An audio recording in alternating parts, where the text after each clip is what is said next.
गांव के किनारे एक छोटा सा टूटा हुआ घर था जहां आरव अपनी बीमार माँ के साथ रहता था।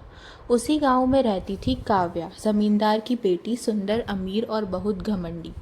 एक दिन बाजार में भीड़ के बीच आरव गलती से काव्या से टकरा गया और उसकी किताबें नीचे गिर गई। काव्या गुस्से में चिल्लाई, अपनी औकात में रहा करो। और पूरा बाजार आरव को देखकर हंसने लगा। आरव चुपचाप वहां से चला गया, लेकिन उस दिन पहली बार उसकी आंखों में आंसू थे। कुछ दिनों बाद गांव में भयंकर बारिश हो गई। नदी का पानी तेजी से बढ़ने लगा और पूरा गांव डर गया। रात के समय काव्या का पैर फिसला और वो नदी के किनारे फंस गई। वो जोर जोर से मदद के लिए चिल्लाने लगी। तभी अचानक आरव दौड़ता हुआ वहां पहुंचा और बिना अपनी जान की परवाह किए उसकी मदद करने लगा।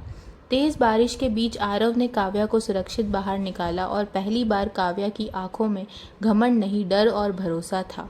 आरव उसे अपने छोटे से घर में लेकर गया, जहां उसकी माँ ने काव्या को सूखे कपड़े और गर्म खाना दिया।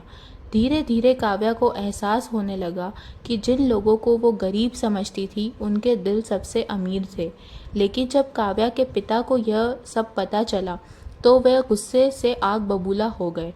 अगले दिन पूरे गांव के सामने उन्होंने आरव की बेइज्जती की और उसे गरीब कहकर अपमानित किया।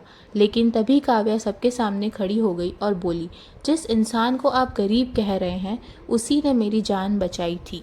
पूरा गांव शांत हो गया और पहली बार